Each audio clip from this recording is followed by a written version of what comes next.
Umaga mga kaluts, magluluto tayo ulit ng dinding na tinatawag na pinakbet. Painit muna natin yung kawali. Pakita mo yung mga ingredients, mga kaluts.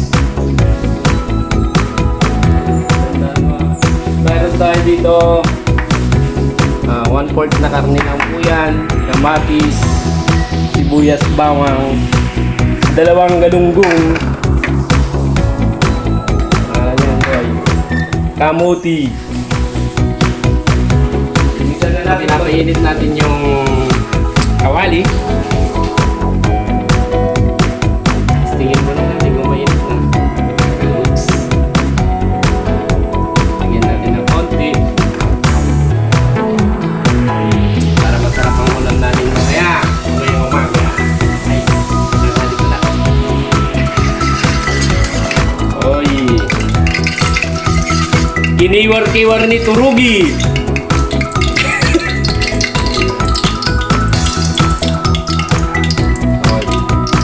Sa pagluluto ng pinakbet, una na iano natin mga kaluts yung bawang. Bawang ko yan mga kaluts. Ganyan po nagluluto si Turugi Boy. Tapos ng bawang, medyo golden brown muna ng konti. Sunod natin po yung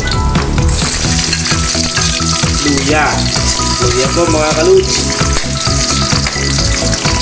Lalabas yung aroma niya mga kaluts. Ganyan po magluto si Turugi. 2 minutes lang yan mga kaluts. Sunod natin yung sibuyas. Sibuyas po mga kaluts.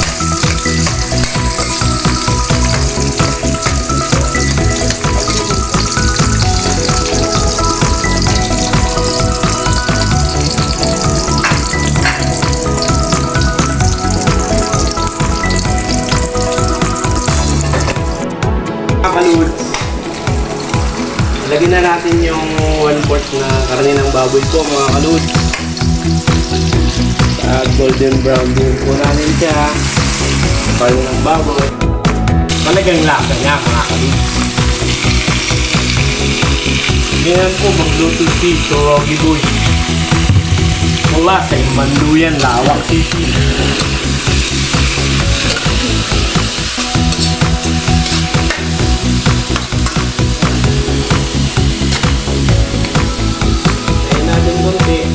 Mga kaluts.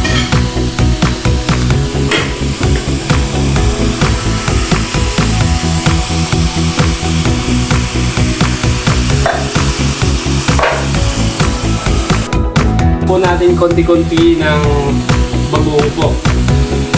Habang prito po natin yung karne ng baboy po. Konti lang po yan. Lagyan natin mamaya ng yung pinaka-ano na po, pinaka-final na po na baboon. Yan, lagyan po natin. Lagyan lang muna natin ng baboon konti. Kakapit na po yung lasa ng baboon. Pag golden brown po natin ang baboon.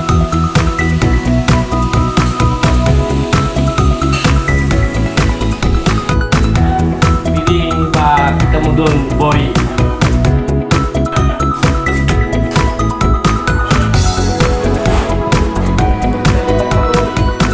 Yan po yung mga anak ni Belga.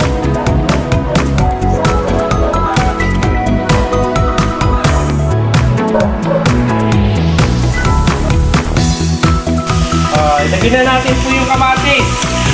Mga kaluts, kasi nag-golden brown na po yung karne ng baboy. Ay, may lookout pala tayo dyan. May mga golden marichi. Mga lookout. Ganyan po, bang nagluluto. Yung mga doki. Yung mga yan, sila Boknogans. Ano natin? Papakainin natin yung mga yan. Mamaya. Ibigay ko na po yung kamatis, mga kaluts.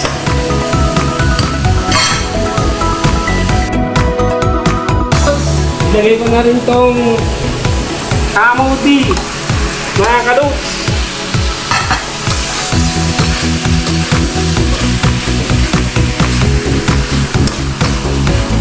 Ito po, magluto si Rogi Boy ng Lawak City. Oh.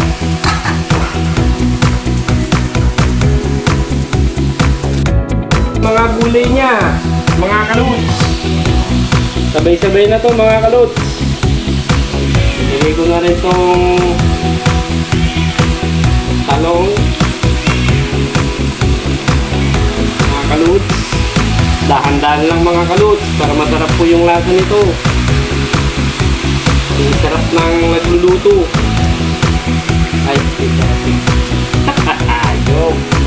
Hindi ako masarap mga kaluts.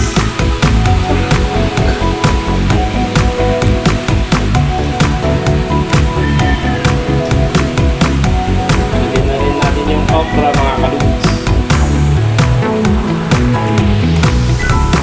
Tapos takpan po natin after 10 minutes siguro. Pwede na po yan. Yan na po mamaya. Malasa.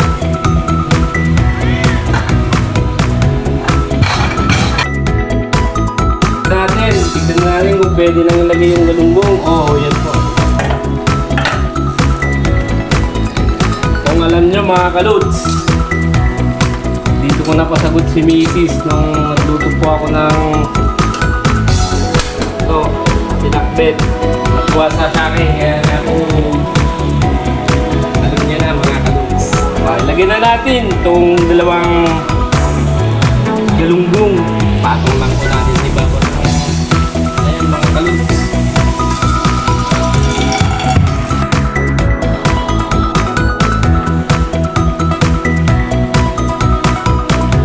Takpan ko lang muna mga kaluts. Lagyan ko pala ng pampalasa. Isang Nor cubes lang po. Isang cubes ng Nor mga kaluts. Para lumasad lang po. Yan na po yung pinakaano niya po. Pampalasa. Hinahalo ko lang po mga kaluts. So, huwag muna natin lagyan ng tubig mga kaluts. Kasi yung gulay nito magkakatubig po. Kaya yun na po yung pinakatubig niya mga kaluts para malasang malasa.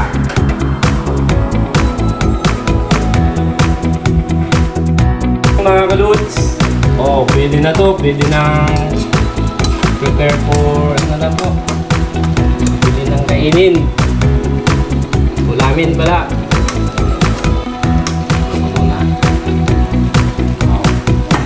Malasang malasa mga kaluts. Salamat sa panunood ng pagluluto ni Torogi Rodi.